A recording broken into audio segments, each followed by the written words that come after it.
Hello student, welcome to my channel. आज हम आपको पढ़ाने वाले हैं जो आपका class 10 science chapter 2 acid base and salt यानी कि अम्ल क्षार एवं लवण। पूरा अध्याय इस वीडियो में पढ़ाया जाएगा। ठीक है, पूरा आपका अध्याय रहेगा यानी कि पूरा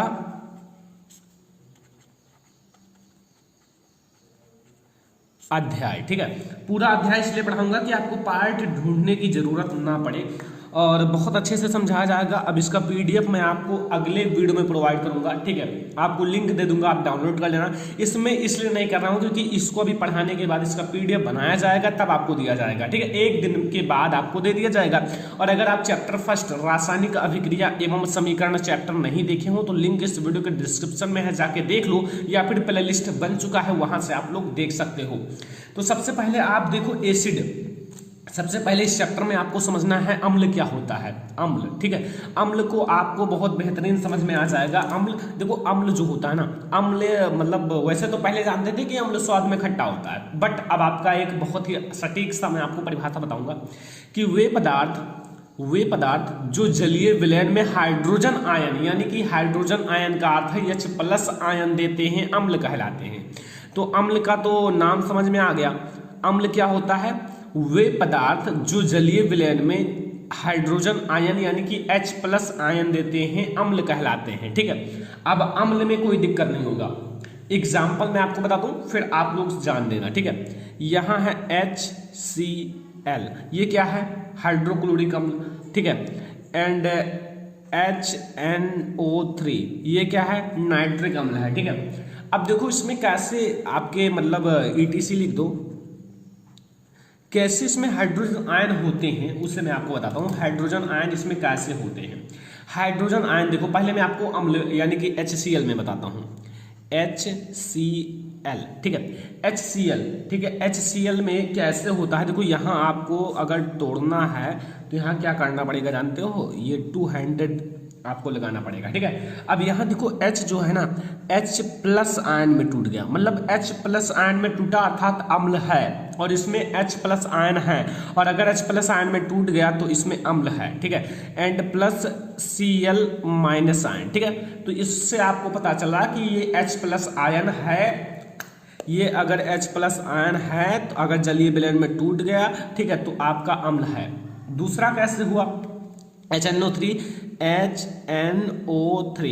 HNO3 को भी मैं समझा देता हूं ताकि आप लोगों को समझ में आ जाए। देखो HNO3 में क्या है? सेम प्रोसेस है। इसमें H इसमें भी प्लस में टूट गया एंड NO3 माइनस में। और एक बात समझ लीजिए कि मैंने यहाँ कैसे जाना कि इसके ऊपर एक माइनस है, Cl के ऊपर एक माइनस है। अगर हाइड्रोजन के साथ है तो हाइड्रोजन के साथ अगर एक ही प्लस होता है, हमेशा एक ही प्लस, आप इलेक्ट्रॉनिक विन्यास के द्वारा जान सकते हो, तो इस पे एक ही प्लस होता है तो इस पे एक ही माइनस होगा 100%। अगर इसमें एक ही प्लस है तो इस पे एक ही माइनस होगा, क्योंकि आपको अभिक्रिया को उदासीन रखना है। जितने प्लस चार्ज होंगे उतने ही माइनस चार्ज होंगे। ठीक है, अगर यहाँ 2 प्लस चार्ज होता तो यहाँ आप 2 प्लस चार्ज माइनस चार्ज लिख सकते हो, कोई दिक्कत नहीं है, आप लिख सकते हो। ठीक है, तो ये है अम्ल। अम्ल आपको पूरी तरह से समझ में आ गया होगा। अब देखना, अम्ल आप लोग नोट कर लो, फिर मैं आगे आपको क्षार बताता हूं। ठीक है, अम्ल को अच्छे से नोट कर लो, पीडीएफ आपको मिल जाएगा। ठीक है, एक दिन के अंदर, जैसा कि आपको चैप्टर फर्स्ट का मिल गया है। ठीक है, अब देखो क्षार। अब हम लोग क्षार देखने वाले हैं। क्षार क्या होता है समझो, बहुत इजी है। देखो अम्ल अगर समझ में आ गया तो क्षार भी समझ में आ जाएगा तुरंत। देखो क्षार क्या होता है ना, अगर वे यौगिक जो जलीय विलयन में हाइड्रोक्सिल आयन यानी कि OH- आयन देते हैं, क्षार कहलाते हैं। देखो फर्स्ट मैटर आपको समझना है, अम्ल में हाइड्रोजन प्लस आयन होता है और इसमें माइनस आयन होता है यानी कि हाइड्रोक्सिल आयन होता है, OH- आयन होता है। ठीक है, तो इसमें OH विद्यमान होगा। अभी आपको समझाऊंगा, जैसे अम्ल समझ में आया वैसे क्षार भी समझ में आ जाएगा। अब जैसे देखो, जैसे आपका एक मैं एग्जांपल बताऊंगा। ठीक है, यहां आपका है सोडियम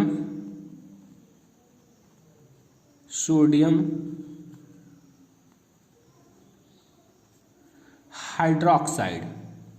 क्या है? Sodium hydroxide. ठीक है, अब अभी मैं आपको नीचे बताऊंगा कैसे OH- आयन में टूटा है, तो ये मैंने एग्जाम्पल बता दिया है।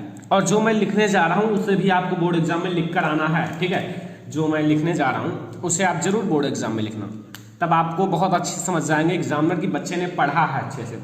जैसे आपने देखा है NaOH, ठीक है। अब यहाँ देखो OH है तो यहाँ भी वही होगा जो वहाँ हुआ था, यहाँ भी वही कर लो, ठीक है। यहाँ भी आपका Na प्लस में टूट जाएगा, ठीक है, और OH माइनस में। अब अगर OH है, OH माइनस आयन है यानी कि क्षार है, ठीक है, तो ये आपका क्षार है। दूसरा समझ लो, दूसरा जैसे आपके पास है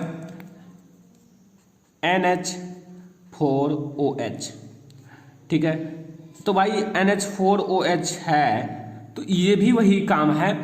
NH4 जो होता है ना, NH4 अगर है तो इस पर 1 प्लस चार्ज है और OH पर 1 माइनस चार्ज है, ठीक है। तो ये आपको समझ में आ गया, क्षार भी समझ में आ गए। जैसे अगर OH माइनस आयन है तो वो आपका क्षार है और अगर H प्लस आयन है वो आपका अम्ल है।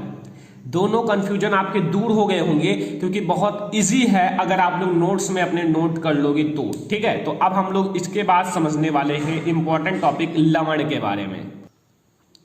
अगला देखो, अगला आपको क्या करना है, लवण समझना है, तो फिर लवण भी समझ में आ जाएगा। देखो लवण मैंने आपको मतलब दो प्रकार से बताया था। एक प्रकार से मैंने पहले बताया था, अम्ल और क्षार की अभिक्रिया से लवण बनता है तथा जल बनता है, वो भी आप लिख सकते हो, ठीक है। अम्ल तथा क्षार की अभिक्रिया के फलस्वरूप लवण तथा जल बनते हैं, ठीक है। वो भी आपका सही है, लेकिन वो आपका एक अभिक्रिया बन जाता है, अभी आगे मैं आपको बताऊंगा।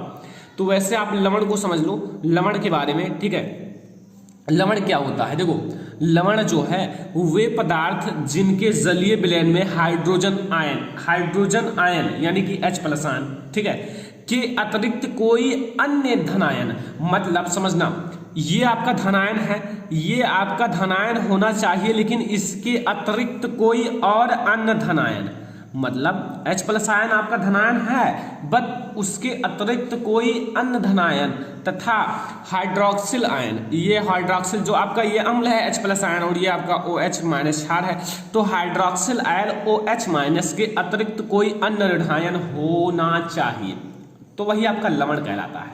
मैंने कहा क्या है, जैसे वे पदार्थ जिनके जलीय विलयन में हाइड्रोजन आयन यानी कि hydrogen ion H plus ion होता है बट उसके अतिरिक्त कोई और धनायन, जैसे हाइड्रोजन आपका धनायन है बट वो धनायन हो और उसके अतिरिक्त कोई और धनायन हो, और आपका जो मतलब हाइड्रोक्सिल आयन है वो आपका OH माइनस के अतिरिक्त कोई अन्य ऋणायन हो, तो वो आपका लवण कहलाता है, ठीक है। कोई दिक्कत तो नहीं है, समझ में आ गया।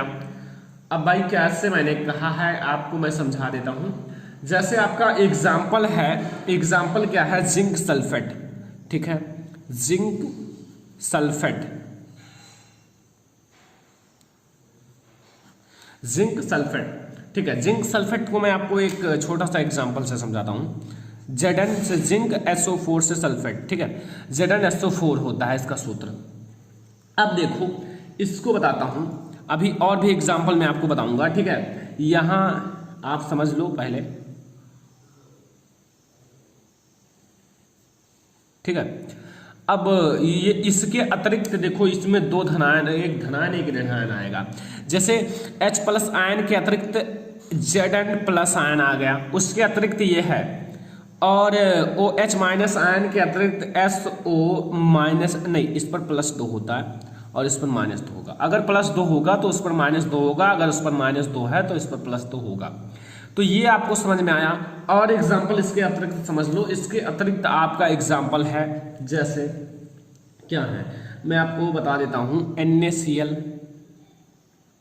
NaCl, ठीक है, एंड CuSO4, ठीक है, एंड और आप समझ सकते हो ये आपके क्या है, ये भी एक लवण है, ठीक है। लवण का एग्जाम्पल ये भी है, क्या है ये, sodium chloride and copper sulphate, ये भी आपका लवण है, तो ये भी इसका एग्जाम्पल ही है, ठीक है, इसका एग्जाम्पल ही है, ठीक है, एग्जाम्पल समझ में आया, ये भी इसका एग्जाम्पल है। तो यहां से आपको समझ में आ गए अम्ल, क्षार एवं लवण, ये अगर समझ में आ गए तो ये आपके बोर्ड एग्जाम में कई बार 7 नंबर में पूछा गया है, तीनों लेकर, तीनों, ठीक है, अम्ल, क्षार एवं लवण, एसिड, बेस एंड सॉल्ट, तो तीनों समझ में आ गया होगा। तो समझ लो आपका मतलब बोर्ड एग्जाम के लिए 2-4 नंबर पक्के हो गए। ठीक है, तो यहां से आपको एसिड बेस एंड सॉल्ट पूरी तरह से समझ में आ गया। ये चैप्टर का निचोड़ है और इसी की सहायता से आप बहुत कुछ सीखोगे।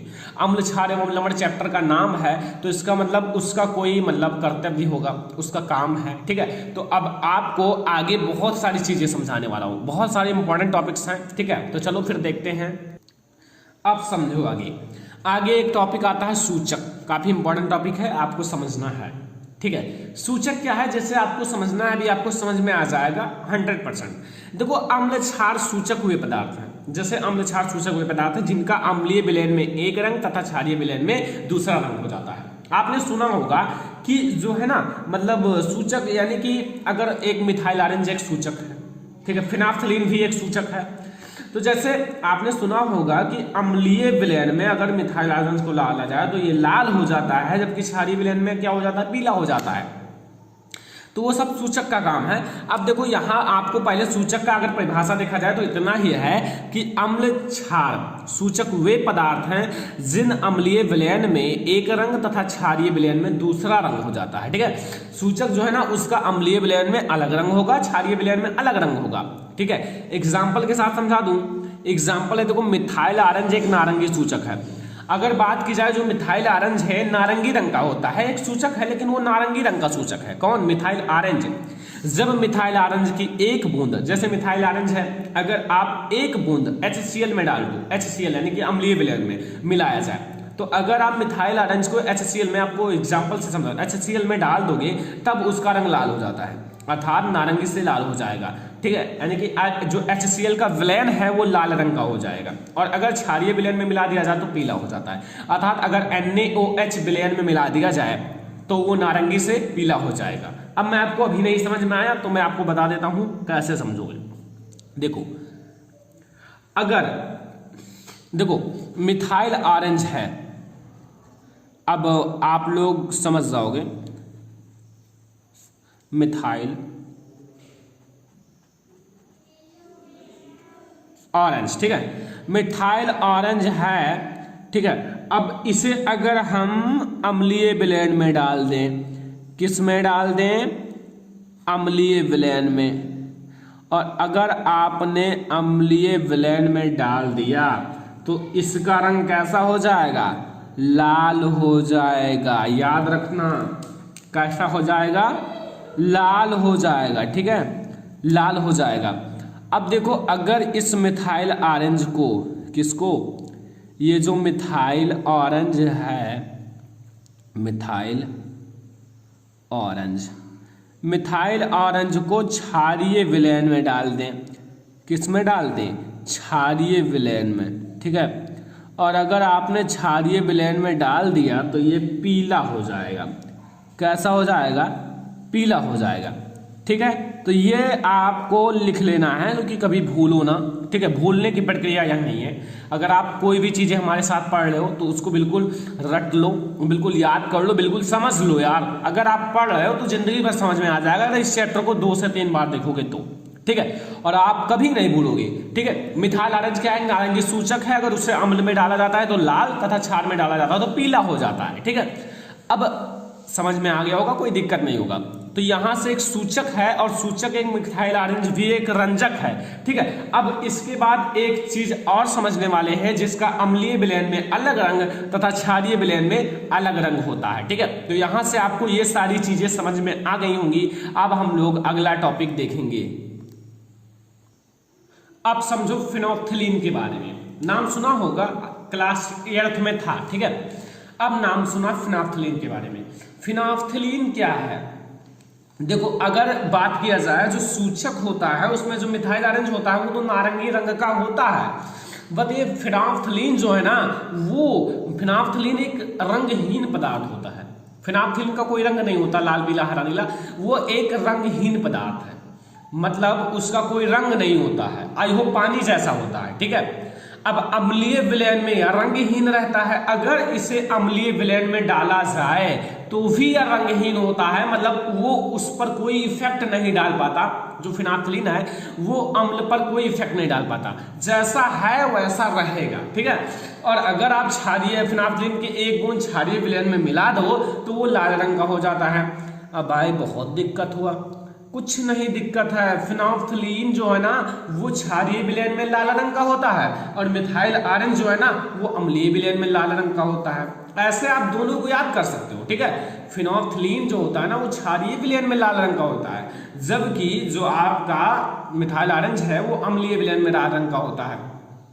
अब वही चीज मैं आपको बताऊंगा कि देखो फिनाफ्थलीन जो आपका है, यहां आप समझ लो फिनाफ्थलीन,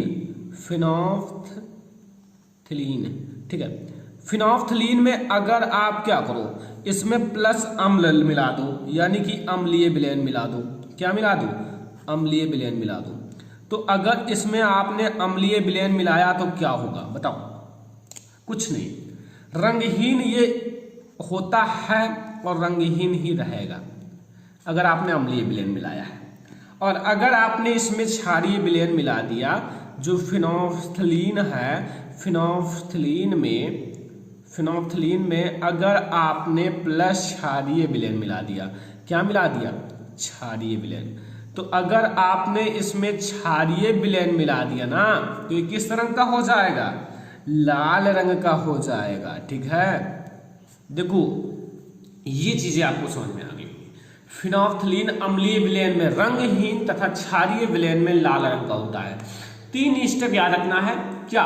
फिनाफ्थलीन रंगहीन होता है, अगर हम फिनाफ्थलीन को अम्लीय विलयन में डालें तो वो रंगहीन, तथा फिनाफ्थलीन के एक बूंद क्षारीय विलयन में डाल दो तो वो लाल रंग का हो जाता है, ठीक है। तो यहां से क्लियर हो गया होगा, कोई दिक्कत नहीं होगा, ठीक है। फिनाफ्थलीन के बारे में मिथाइल आरेंज और फिनाफ्थलीन आपका दोनों क्लियर हो गया होगा, कोई दिक्कत नहीं होगा ना। बहुत इजी है अगर आप लोग इजी वे से समझो तो। अब आता है यहां देखो पीएच की परिभाषा। देखो पीएच की परिभाषा में क्या है, मतलब यहां मैं आपको केवल पीएच की परिभाषा देने वाला हूं, ठीक है। और एक छोटा सा सूत्र भी बता दूंगा। देखो पीएच मान भी देखा होगा, पीएच परिभाषा, तो पीएच परिभाषा पहले समझा देता हूं, फिर पीएच मान भी समझा दूंगा, ठीक है। देखो पीएच जो है ना, पीएच अम्लों, जो अम्ल होते हैं एसिड एवं क्षारकों, जैसे अम्ल का एक जलीय विलयन दे दो और क्षार का एक जलीय विलयन दे दो। ऐसा नहीं कि क्षार में H+ आयन नहीं होते, क्षार में भी कम मात्रा में हाइड्रोजन आयन होते हैं, बट उसमें कम मात्रा में होते हैं, इसलिए कोई इफेक्ट नहीं डाल पाते हैं, ठीक है। ठीक है, जलीय विलयन में हाइड्रोजन आयन की सांद्रता मापने की एक इकाई है। मतलब देखा होगा कि जो मतलब हाइड्रोजन आयन होते हैं ना, हाइड्रोजन आयन की सांद्रता मापने की एक इकाई है पीएच स्केल, या पीएच की परिभाषा पीएच स्केल ही ये है। मतलब आप पीएच की परिभाषा भी कह सकते हो या पीएच मतलब स्केल भी कह सकते हो, ठीक है। तो यहाँ पीएच अम्लों, जो पीएच मान होता है या पीएच जो है ना स्केल, वो अम्लों एवं क्षारकों के जलीय विलयन में, मतलब अगर कोई जलीय विलयन है, अम्ल का HCl और क्षार का NaOH, इसका जलीय विलयन है, तो इसमें हाइड्रोजन आयन की सांद्रता मापने की इकाई है किसी विलयन का पीएच मान, उसमें उपस्थित हाइड्रोजन आयन की सांद्रता के व्युत्क्रम का लघुगुणक होता है। तो यही से आपको परिभाषा मिल गया कि किसी का भी विलयन का पीएच मान वो बराबर किसके होता है, समझना यही से।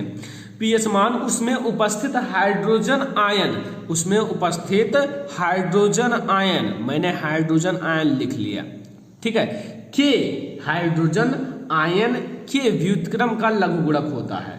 तो यहां माइनस लॉग, ये माइनस आपका लघुगुणक है, ठीक है। तो ये आपका सूत्र बन गया है, ठीक है।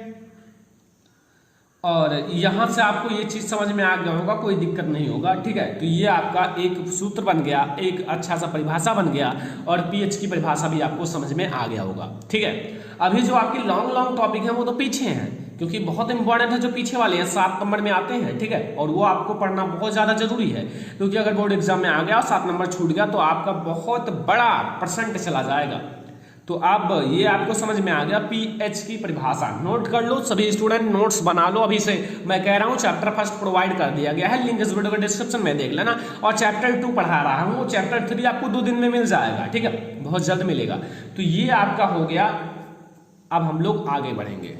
अब समझो पीएच क्या मापता है, बहुत अच्छे से समझ जाओगे। इसमें मैं आपको विवरण करने वाला हूँ। पीएच स्केल 0 से शुरू होता है, कब तक रहता है, ठीक है। अम्लीय कहाँ से कहाँ तक रहता है, क्षारीय कहाँ से कहाँ तक रहता है, उदासीन कहाँ होता है, सब कुछ इसमें समझ में आ जाएगा। देखो पीएच पैमाना क्या मापता है, तो सीधी सी बात है, पीएच पैमाना जो है ना, जो अम्ल होते हैं एवं क्षार की जलीय विलयन में हाइड्रोजन आयन की सांद्रता मापने में प्रयुक्त किया जाता है। तो ये आपको पहले भी पता चल गया था जब मैंने पहले बताया था, ठीक है। तो पीएच जो पैमाना है वो अम्लों एवं क्षारकों की जलीय विलयन में हाइड्रोजन आयनों की सांद्रता को मापने पर प्रयुक्त किया जाता है। ये तो सिंपल सा परिभाषा है। अब समझो मैं आपको बताता हूं, यहां एक छोटा सा डायग्राम बनाऊंगा, ठीक है।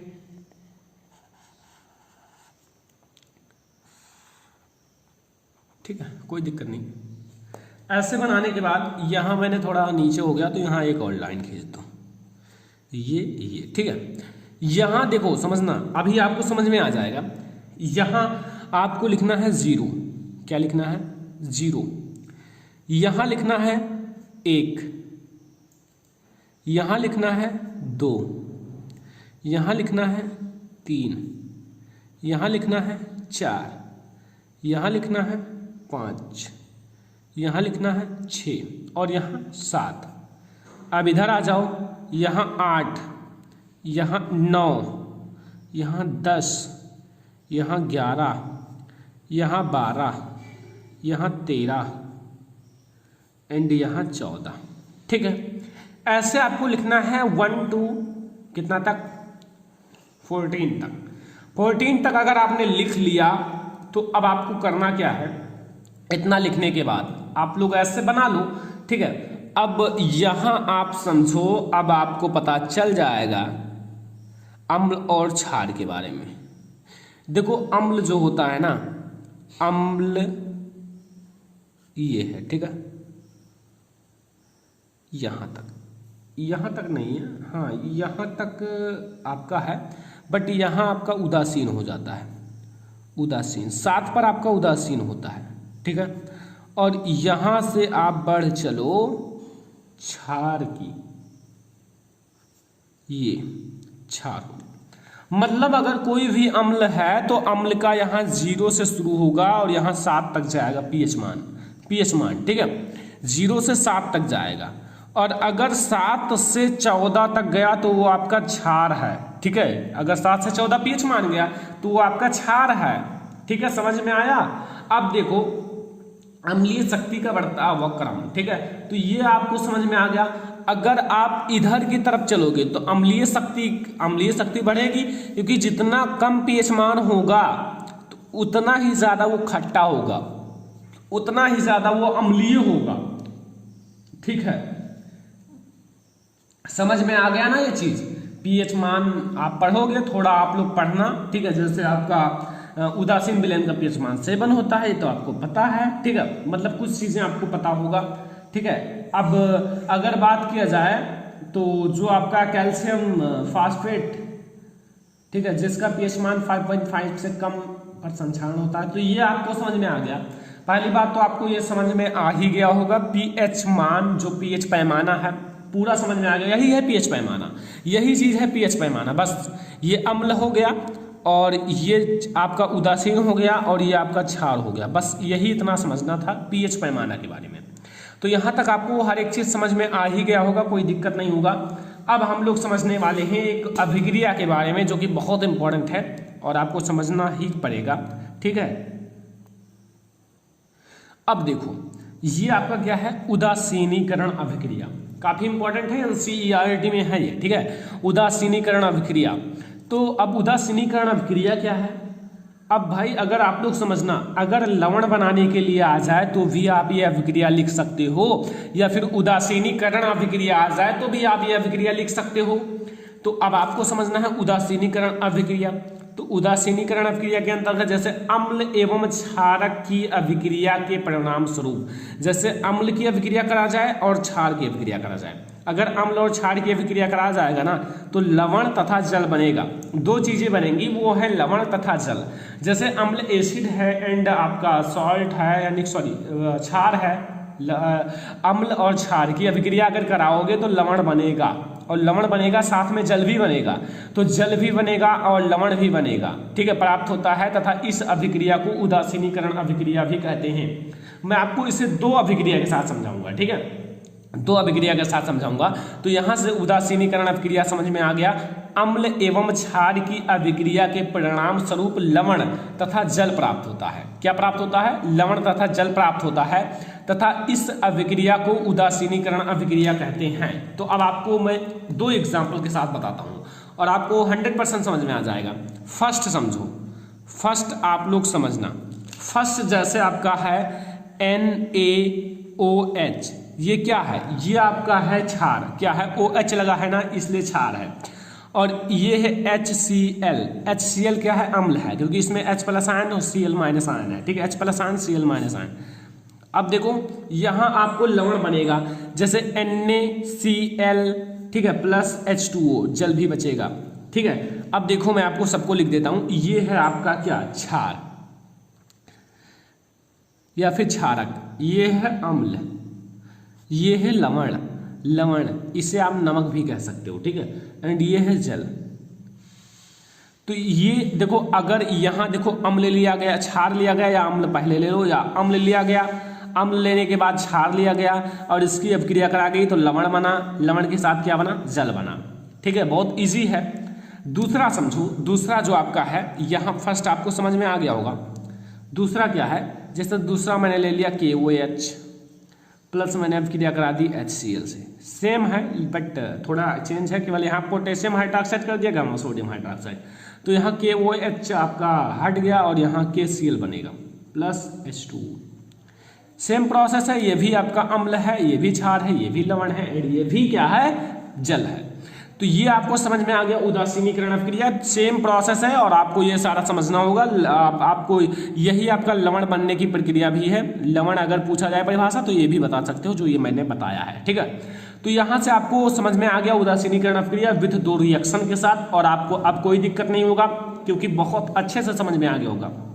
और आप लोग इसे जरूर नोट कर लो, वरना फिर बाद में आप भूल जाओगे और नोट नहीं कर पाओगे। तो इसे जरूर नोट कर लो ताकि आप लोगों को सहायता मिले टाइम टू टाइम, और आप इसे टाइम टू टाइम पढ़ो, ठीक है। सुबह उठकर पढ़ो, शाम को पढ़ो, या फिर दोपहर में पढ़ो, पढ़ लिया करो एक दो बार, एक एक टॉपिक, दो दो टॉपिक, तो आपको बहुत अच्छे से समझ में आ जाएगा। तो आपने शुरुआत से सारे नोट्स कर लिया। अब हमारे बहुत इंपॉर्टेंट टॉपिक शुरू होंगे जो आपके लघुत्तरीय और दीर्घोत्तरीय प्रश्नों में पूछे जाते हैं, 5 नंबर, 4 नंबर या फिर 7 नंबर में, ठीक है। तो चलो फिर चलते हैं, उन सारे टॉपिक्स से भी लड़ाई करते हैं। आओ, बहुत इंपॉर्टेंट टॉपिक है आपके लिए जो मैं बताने जा रहा हूं, ठीक है, आपके बोर्ड एग्जाम के लिए। समझ लेना, आपके बोर्ड एग्जाम में पूछा जा सकता है, ठीक है। IMP लिख लो, IMP, ठीक है। देखो मैं आपको समझाऊंगा हर एक चीज, देखो समझना। इसका नाम है व्यंजक चूर्ण या फिर ब्लीचिंग पाउडर, व्यंजक चूर्ण या फिर ब्लीचिंग पाउडर। इसको आपके बोर्ड एग्जाम में पूछा जाता है, बनाने की विधि, उपयोग, गुण, ये सारी चीजें। तो इन सारी चीजों को मैं आपको बहुत अच्छे से समझाऊंगा और आपको समझ में भी आ जाएगा, ठीक है, 100% समझ में आ जाएगा, कोई दिक्कत नहीं है। अब देखो कैसे बनाना है। सबसे पहले आप जानो ब्लीचिंग पाउडर का एक दूसरा नाम है व्यंजक चूर्ण, ठीक है। ब्लीचिंग पाउडर का एक दूसरा नाम क्या है? व्यंजक चूर्ण का रासायनिक नाम कैल्शियम ऑक्सीक्लोराइड तथा अणुसूत्र CaOCl2 है। देखो अगर आपको ये पता है तो पता हो जाएगा, क्योंकि Ca से कैल्शियम होता है एंड O से ऑक्सी होता है और क्लोराइड Cl2, यानी कि जो आपका सूत्र है वो तो बहुत इजी है, CaOCl2। ये आप लोग जरूर याद कर लेना, कई बार ऑब्जेक्टिव में पूछा जाता है, प्लीज याद कर लेना। अगर आपको अच्छे मार्क लाने हैं हर एक चीज को याद करना पड़ेगा।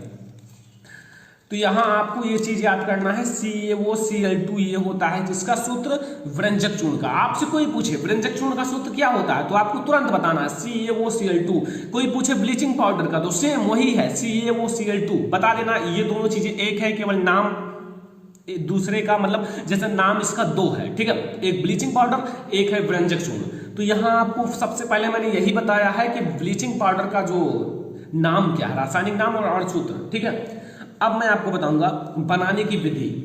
बनाने की विधि क्या है, बहुत इजी है। बनाने की विधि मैं आपको यहां समझा देता हूं।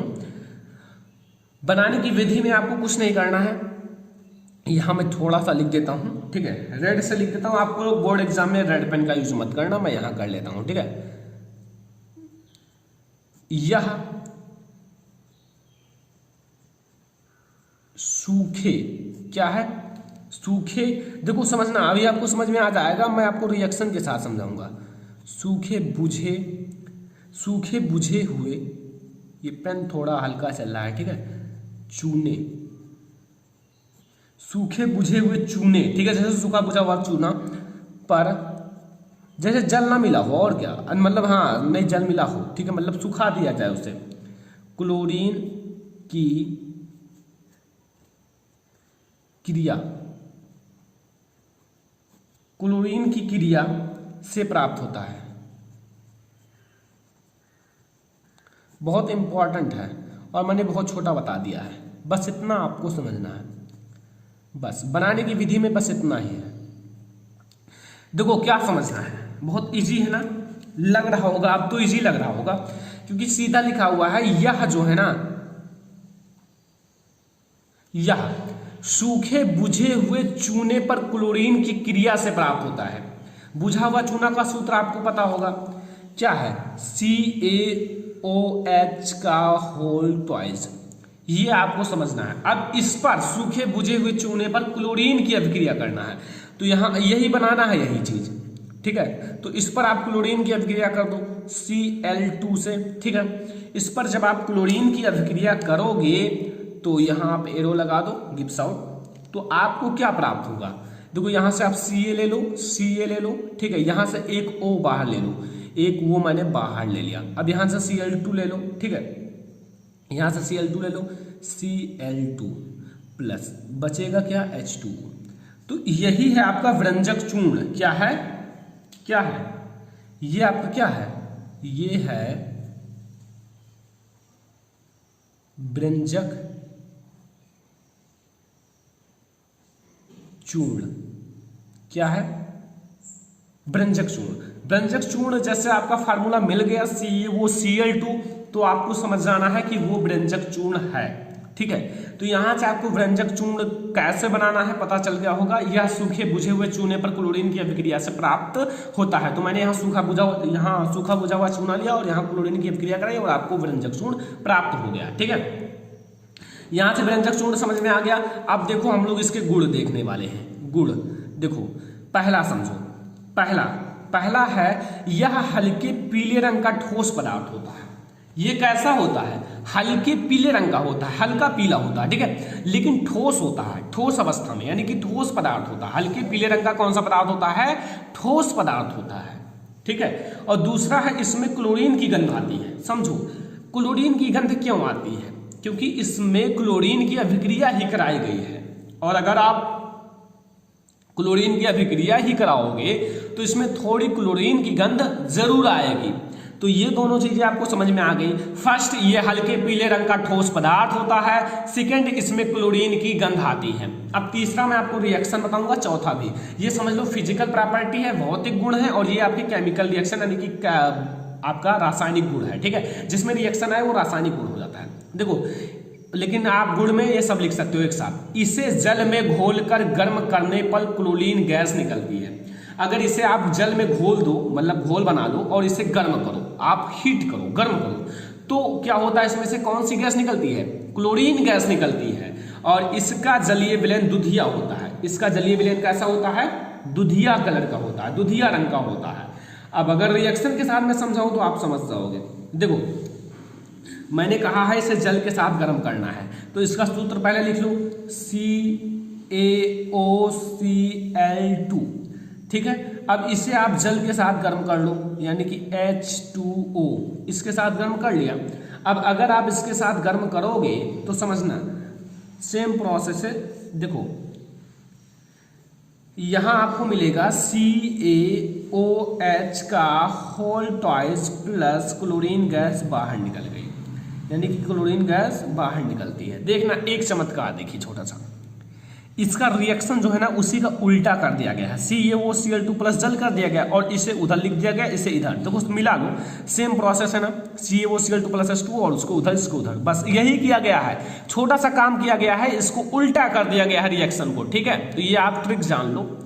चौथा है, या तनु अम्ल के साथ क्रिया करके क्लोरीन गैस निकालती है। अब इसे तनु अम्ल के साथ क्रिया कराओगे तो भी क्लोरीन गैस निकलेगी।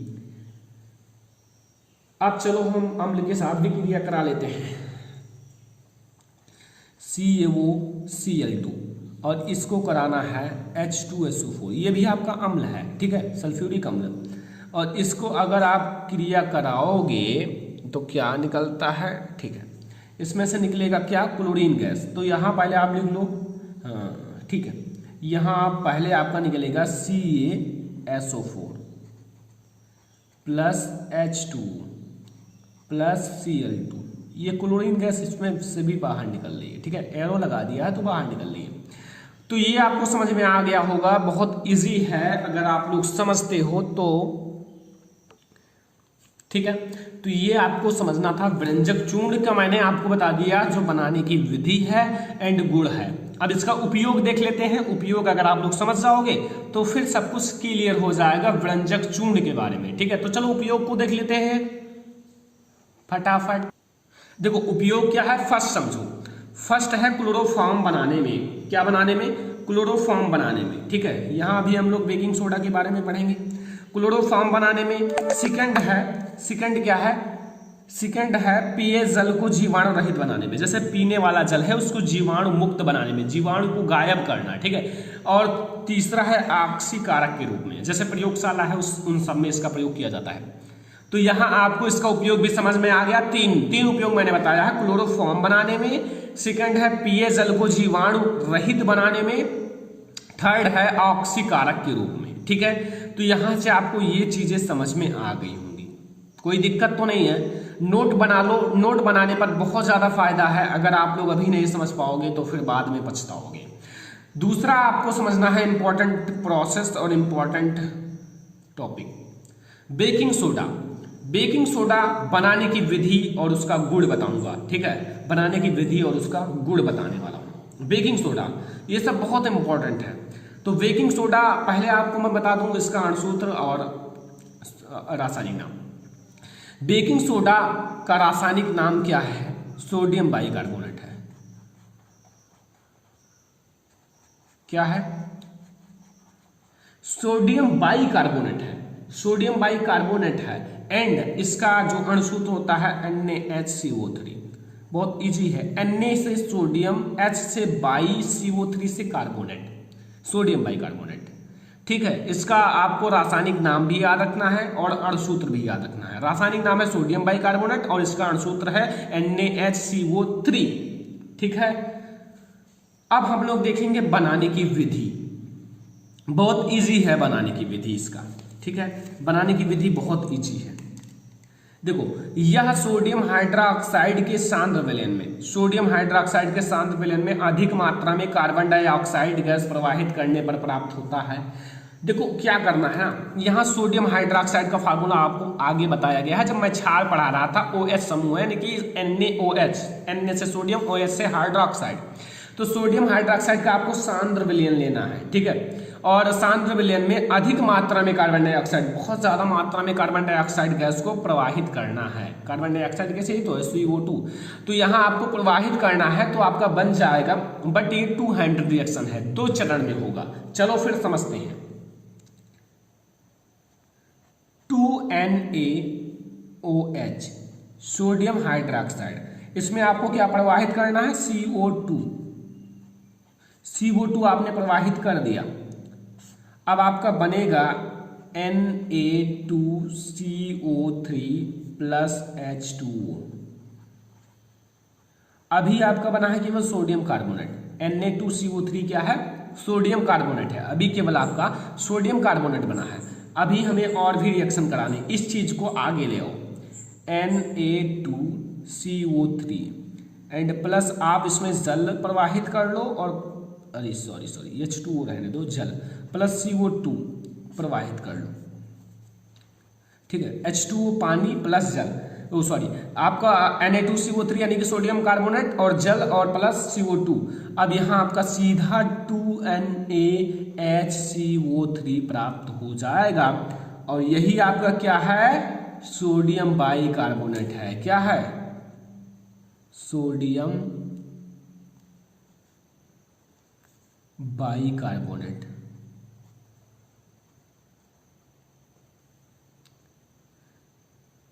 बस यही आपका सोडियम बाइकार्बोनेट है। यही तो समझ में आ गया सोडियम बाइकार्बोनेट कैसे बनाओगे। सबसे पहले आपको इसमें NaOH यानी कि सोडियम हाइड्रोक्साइड में आपको अधिक मात्रा में CO2 प्रवाहित करना है, तब आपको मिलेगा सोडियम कार्बोनेट। अब सोडियम कार्बोनेट में जल और प्लस CO2 प्रवाहित करना है तो आपको मिल जाएगा ये आपका सोडियम बाइकार्बोनेट, आपका जो मिल जाएगा बेकिंग सोडा।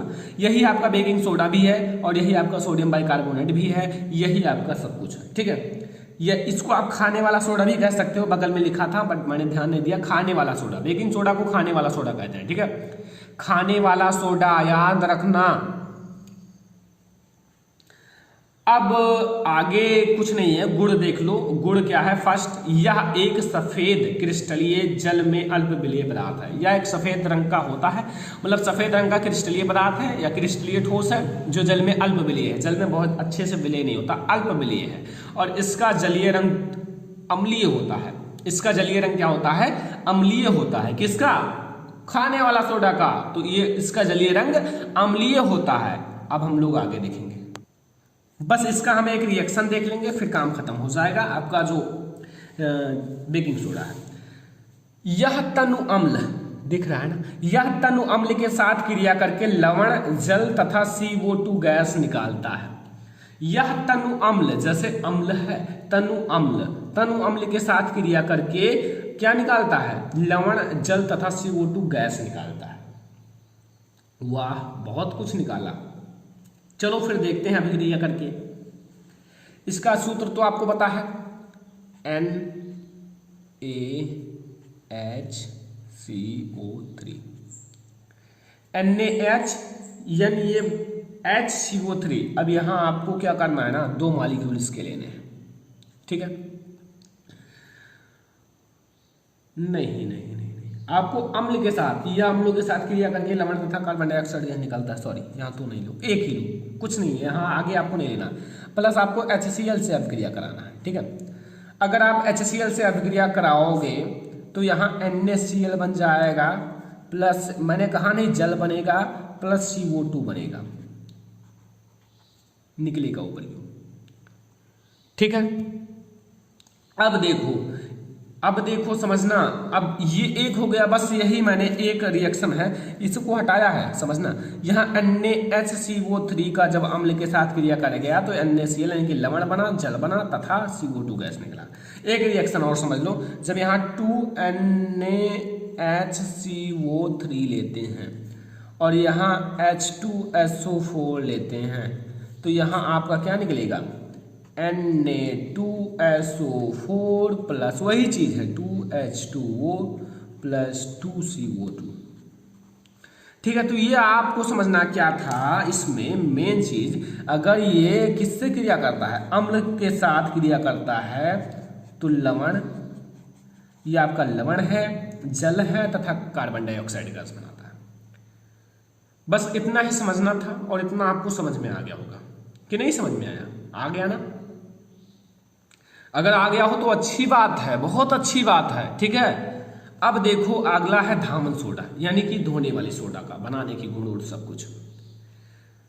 तो धामन सोडा में क्या है, देखो धामन सोडा क्या है, कुछ नहीं है, अभी आपको समझ में आ जाएगा। धामन सोडा नोट बना लेना, नोट जरूर बना लो यार, इतना मेहनत कर रहा हूँ आप लोगों के लिए तो वीडियो को लाइक जरूर कर दो। ठीक है, 2-2 घंटा 1-1 घंटा, और आप लोग चैनल को सब्सक्राइब कर लो क्योंकि आपको ऐसे ही नोट्स सब कुछ प्रोवाइड किया जाएगा, PDF notes and study material सब कुछ। तो पहले आप धामन सोडा समझो। धामन सोडा का रासायनिक नाम सोडियम कार्बोनेट व अणुसूत्र Na2CO3 10H2O है। क्या है, 10H2O। मतलब धामन सोडा का जो है ना रासायनिक नाम सोडियम कार्बोनेट व अणुसूत्र Na2CO3 10H2O है। यहाँ 10 याद रखना। आप लोग जैसे रिएक्शन कराओगे तो केवल लोगे Na2CO3 एंड H2O, ठीक है, Na2CO3 केवल सोडियम कार्बोनेट लेना है, इन सबको हटा देना है, 10H2O को आपको हटा देना है, रिएक्शन में आपको इसे नहीं लेना है। ये तो आपका मतलब धामन सोडा का सूत्र है, मेनली सूत्र है, ठीक है। तो यहाँ और रासायनिक नाम क्या है, सोडियम कार्बोनेट, सोडियम कार्बोनेट। यहाँ 10H2O का कोई अर्थ नहीं है, Na2 से सोडियम, CO3 से कार्बोनेट, ठीक है, सोडियम कार्बोनेट। अब समझो बनाने की विधि क्या है, बनाने की विधि, ठीक है। देखो कास्टिक सोडा के सांद्र विलयन, कास्टिक सोडा क्या है, वही है NaOH। कास्टिक सोडा को कहा जाता है सोडियम हाइड्रोक्साइड, जो हमेशा मैं एग्जांपल में लिया हूं सोडियम हाइड्रोक्साइड, वही कास्टिक सोडा है। कास्टिक सोडा क्या है, वही है जो मैं हमेशा एग्जांपल में लिया हूं। तो कास्टिक सोडा के सांद्र विलयन में कार्बन डाइऑक्साइड, कार्बन डाइऑक्साइड क्या है, CO2, कई बार मैंने लिया है, प्रवाहित करने पर सोडियम कार्बोनेट का विलयन प्राप्त होता है, सोडियम कार्बोनेट का विलयन प्राप्त होगा। तो अब देखो, अब जब उसका जिसका वाष्पन करने पर सोडियम कार्बोनेट के क्रिस्टल प्राप्त होते हैं, जिसका वाष्पन करने पर सोडियम कार्बोनेट का क्रिस्टल का अर्थ है Na2CO3 प्राप्त होता है। जब आप लोग इसे मतलब प्रवाहित करोगे तब आपको विलयन प्राप्त होगा ये, और जब आप उसे वाष्पन करोगे ना तब आपको Na2CO3 10H2O प्राप्त होगा। तो सीधा आपको ये नहीं प्राप्त करना है, आपको केवल सोडियम कार्बोनेट प्राप्त करना है, आपका सही रहेगा, ठीक है। तो यहां आप ले लो 2NaOH, यानी कि ये क्या है, अभी आपको बताता हूं। इसमें आप कार्बन डाइऑक्साइड गैस प्रवाहित कर लो, कार्बन डाइऑक्साइड गैस जब आपने प्रवाहित कर लिया तो यहाँ Na2CO3 प्लस H2O बन जाएगा। सबको मैं लिख देता हूं क्या क्या है, ठीक है, क्या क्या है, सब कुछ है। देखो ये है कास्टिक सोडा, क्या है, कास्टिक सोडा,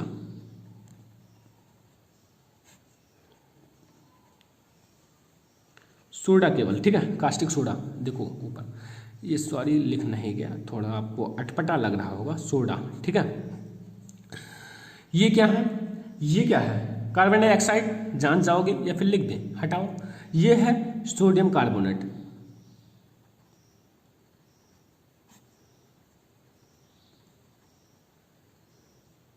छोटा छोटा फार्मूला याद रखना, जैसे CO2, Na2CO3 एंड Na2CO3 और NaOH, ये सब याद रखना, ठीक है। ये क्या है, जल, जल का तो सभी को याद होगा। तो ये तो हुआ केवल बनाने की विधि अभी, ठीक है, बनाने की विधि जो था वो मैंने बता दिया, ठीक है, जो आपकी बनाने की विधि है। अब हम लोग आगे देखेंगे। तो देखो आगे क्या है, जैसे जो सोडियम कार्बोनेट है, सोडियम कार्बोनेट को कपड़े धोने का सोडा तथा सोडा एस के नाम से भी जाना जाता है। इसे दो नाम से, तीन नाम से जाना जाता है। एक तो सोडियम कार्बोनेट, एक कपड़े धोने वाला सोडा, जो कपड़ा धोने वाला होता नहीं, जिससे आप कहते हो निरमा, ठीक है, वो यही है। एंड सोडा एस भी इसे कहा जाता है, क्या कहा जाता है, सोडा एस भी कहा जाता है। तो यहां से ये चीजें समझ में आ गई। और यहां अब मैं रिएक्शन कराऊंगा। पहला रिएक्शन है VaCl2 से क्रिया, BaCl2 से अगर आप क्रिया कराओगे बेरियम क्लोराइड, तो आपका क्या प्राप्त होगा, देखो समझना। अगर आप यह जो अगर आप BaCl2 से कराओगे तो VaCl2 को BaCO3 में बदल देता है,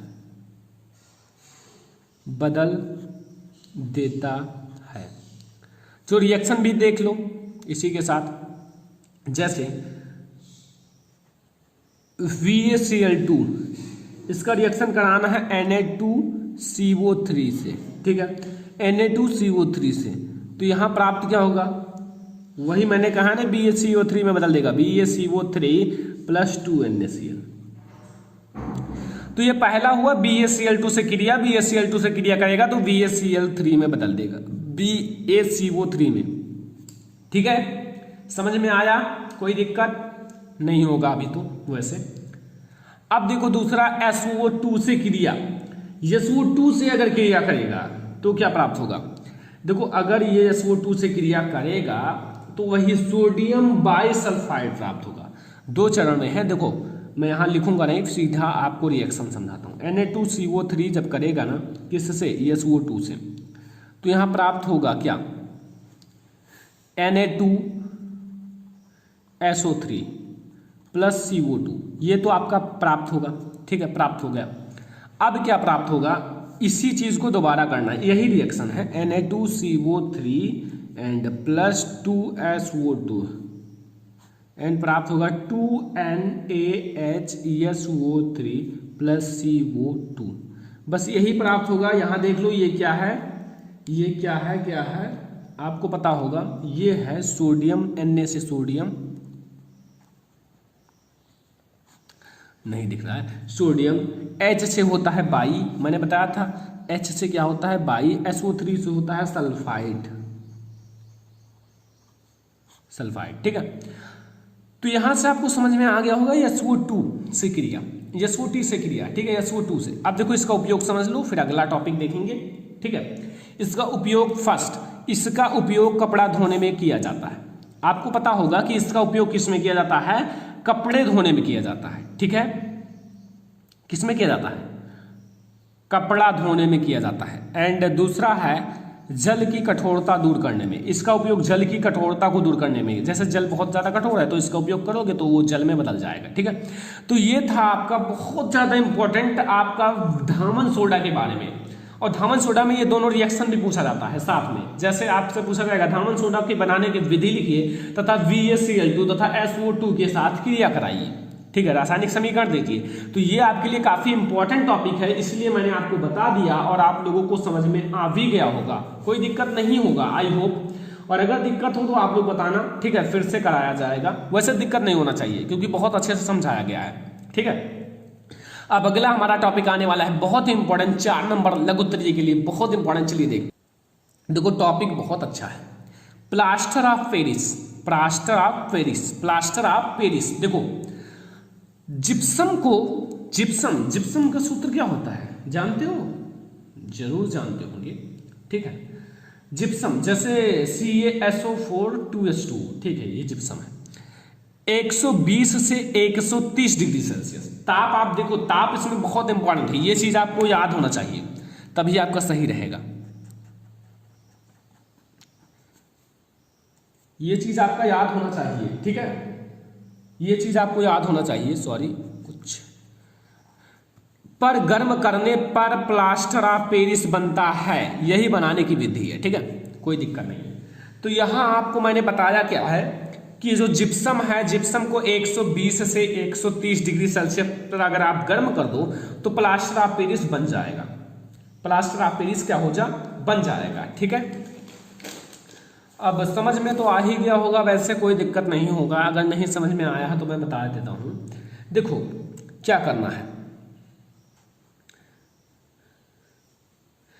जिप्सम का पहले आप सूत्र लिख लो,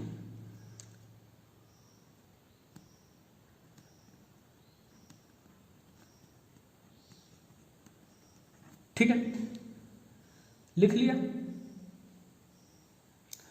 एंड इसके आगे 2 लगा दो, 2 मॉलिक्यूल, ठीक है, ध्यान से देखना, थोड़ा धीरे लग रहा होगा आपको बट कोई दिक्कत नहीं।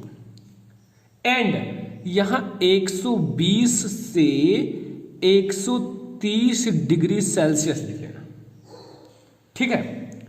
अब आपको करना क्या है, यहां आपके 2 दूनाई 4 ये हो जाएंगे ना जल, 2 दूनी 4 जल हो जाएंगे, 4 जल के अणु हो जाएंगे। अब 4 जल के अणु में से 3 जल का अणु तो आपको बाहर निकाल लेना है, ठीक है, 3 आपने निकाल लिया तो बचा कितना, 1 बचा, तो बस 1 ही रहने देना है। CaSO4 का आप होल लगा लो, ठीक है, होल ट्वाइस, और यहां आपको 1 जल का अणु रखना है, 3 बाहर हो गई, 1 यहां, 4 आपके जल के अणु है और यहां CaSO4 के अणु कितने हैं, 2 हैं, तो यहां मैंने 2 लगा दिया, ठीक है, समझ में आया ना। तो ये आपका है प्लास्टर ऑफ पेरिस, क्या है ये, क्या है प्लास्टर ऑफ पेरिस, समझ में आया ना, प्लास्टर ऑफ पेरिस समझ में आ गया, कोई दिक्कत तो नहीं है ना। प्लास्टर ऑफ पेरिस के बारे में कोई दिक्कत ना हो ना तो अच्छी बात है, क्योंकि आपके लिए इंपॉर्टेंट है, बोर्ड एग्जाम में पूछा जा सकता है। तो यहां प्लास्टर ऑफ पेरिस के बारे में समझ में आ गया, तो गुण देख लो, इसका गुण देखो भाई, गुड़ क्या है, गुड़ में कुछ नहीं है, प्लास्टर ऑफ पेरिस जो है ना सफेद रंग का चूर्ण है। प्लास्टर ऑफ पेरिस क्या है, सफेद रंग का चूर्ण है, मतलब इसका जो कलर होता है वो व्हाइट रंग का होता है। कलर कैसा है, सफेद रंग का है, जो तेज गर्म करने पर निर्जल CaSO4 में बदल जाता है। अगर आप इसे तेज गर्म करोगे, मतलब इसको ताप दोगे, तेज गर्म करोगे, तो ये CaSO4 में बदल जाएगा, CaSO4 में बदल जाएगा। ठीक है, अभी आपको रिएक्शन के साथ समझाया जाएगा, लेकिन आप इसे नोट कर लो कि प्लास्टर ऑफ पेरिस जो है ना सफेद रंग का चूर्ण है, सफेद रंग का चूर्ण है, जो तेज गर्म करने पर निर्जल CaSO4 में बदल जाता है। नोट कर लो, बहुत अच्छी बात है और बहुत इंपॉर्टेंट है। ठीक है, और आप लोगों को जानना जरूरी है। तो चलो फिर आगे देखते हैं।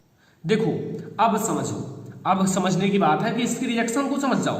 रिएक्शन कैसे समझोगे, देखो इसका सूत्र तो आपको पता है, CaSO4 का होल ट्वाइस लगा लो, लगा लिया, और यहां एक H2O लिखना। ठीक है, इसे आपको क्या करना है, तेज गर्म करना है।